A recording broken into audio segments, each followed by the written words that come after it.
আসসালামু আলাইকুম। আশা করি সবাই ভালো আছেন, সুস্থ আছেন। এই ভিডিওতে আমি বাংলাদেশের প্লেয়ার নুরুল হাসান সোহানকে নিয়ে কিছু কথা বলবো। হয়তো আপনাদের ভালোও লাগতে পারে, আবার খারাপও লাগতে পারে। আমি ব্যক্তিগতভাবে কোনো প্লেয়ারের সাফাই গাইতেছি না, গাবও না। আমি ব্যক্তিগতভাবে কোনো প্লেয়ারের সাফাই গাইছি না, গাবও না। বাট ক্রিকেটীয় নলেজ থেকে আমি ক্রিকেটটা যতটুকু বুঝি ওই জায়গা থেকে কিছু কথা বলতে চাই। জাস্ট একটাই রিকোয়েস্ট, মনোযোগ সহকারে আপনারা শুনবেন আমি আসলে কি বলতে চাইতেছি। আমি একজন পাগলা স্পোর্টস লাভার হিসেবে, আমি একজন বাংলাদেশের পাগলা ক্রিকেট প্রেমী হিসেবে ক্রিকেটটা যতটুকুই বুঝি ওই বুঝার জায়গা থেকে আমি আপনাদেরকে কিছু কথা বলতে চাইতেছি। কথাগুলো মনোযোগ সহকারে শুনবেন প্লিজ। বাংলাদেশের বর্তমানে ওয়ানডে ক্যাপ্টেন হচ্ছে মেহেদী হাসান মিরাজ।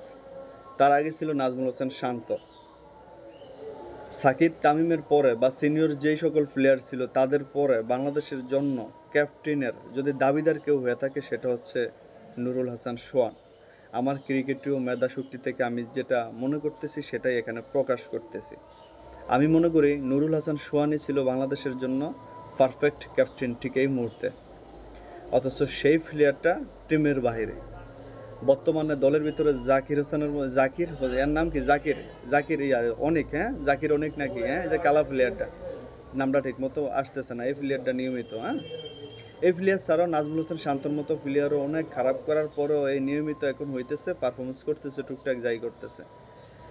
তানজিদ হাসান তামিম ওপেনিং প্লেয়ার, তারাও বহুত খারাপ খেলতেছে, তারপরে দলের ভিতরে রানিং। এরকম অনেক প্লেয়ার আছে, লিটন দাসের মতো প্লেয়ার অনেক খারাপ খেলতেছে দলের ভিতরে, তারপরে তারা চান্স পায়। সৌম্যর মতো প্লেয়ার দলের ভিতরে অনেক খারাপ খেলতেছে, চান্স পায়।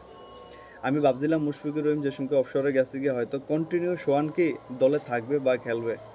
সোহানের মতো প্লেয়ারটাকে তারা বর্তমানে সাইডে রাখতেছে, দলের ভিতরে মেন 15 জন যে প্লেয়ার স্কোয়াডের ভিতরে রাখে বিভিন্ন সিরিজে, ওটার ভিতরে রাখতেছে না। এটা তার সাথে কি অবিচার মনে হচ্ছে না আপনার কাছে? তার পারফরমেন্স কি? আমি তার পারফরমেন্সের কথা চিন্তা করি মূলত এই কথা বলতেছি। এখন বলবেন তার পারফরমেন্স কি? তার পারফরমেন্স কি? আপনি কি বাংলাদেশের ক্রিকেটের নিয়মিত খবর রাখেন? যদি রাখেন তাহলে আপনার কাছে আমি এই প্রশ্নটা আশা করি না। কন্টিনিউ গত কয়েক বছর ধরে সে ডোমেস্টিকে ভালো খেলতেছে, বিপিএলে ভালো ক্যাপ্টেন্সি করছে, ডোমেস্টিকে ভালো ক্যাপ্টেন্সি করতেছে। এগুলো কি আপনি জানেন না, দেখেন না, বা নির্বাচকরা কি দেখে না? বর্তমানে যে কোনো প্রস্তুতি ম্যাচ বা এর আগে নিউজিল্যান্ডের সাথে এই দলের হয়েও সে সুপার পারফরমেন্স করছে।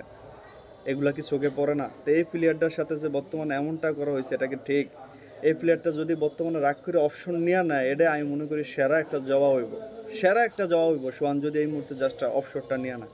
আমার এই প্লেয়ারটার জন্য ব্যক্তিগতভাবে খুবই মায়া লাগতেছে। মায়া লাগার কারণ আমি আপনাদেরকে বলি, এই যে মুশফিকের মতো প্লেয়ার, মাহমুদুল্লাহর মতো প্লেয়ার, এই প্লেয়ারগুলোরে কিন্তু আমরা একসময় প্রচুর হজম করছি যখন খেলা বুঝি। সে 7-এর গল্প বলতেছে, 7-এর থেকে 11-এর গল্প বা 7-এর থেকে 10-এর গল্প, 9-এর গল্প, ঠিক আছে? ওরা তো 6-5-এর থেকে খেলা শুরু করছে, 6-এর থেকে 7-এর থেকে খেলা শুরু করছে। এই প্লেয়ারগুলো যখন জাতীয় দলে খেলছে কীভাবে খেলতো আপনার কি মনে আছে? বাংলাদেশের দলের রান দরকার, এই যে টার্গেট ম্যাচ 6 কইরা 6.5 কইরা, ওরা আইসা গাইরা এটার 13, 14, 15 নিয়ে তারপরে আউট হয়ে যাইতো। ওরা এই প্লেয়ার ছিল যাদের খেলা দেখে আমরা বিরক্ত হইতাম। বিরক্ত হইতে তারপরে তারা নিজেদের মানে তৈরি করছে জাতীয় দলের ভিতরে 5-6 বছর উল্টাপাল্টা খেলা খেললা, তারপরে তৈরি করছে। আর আমরা এই 5-6 বছরের উল্টাপাল্টা খেলা আমরা হজম করছি।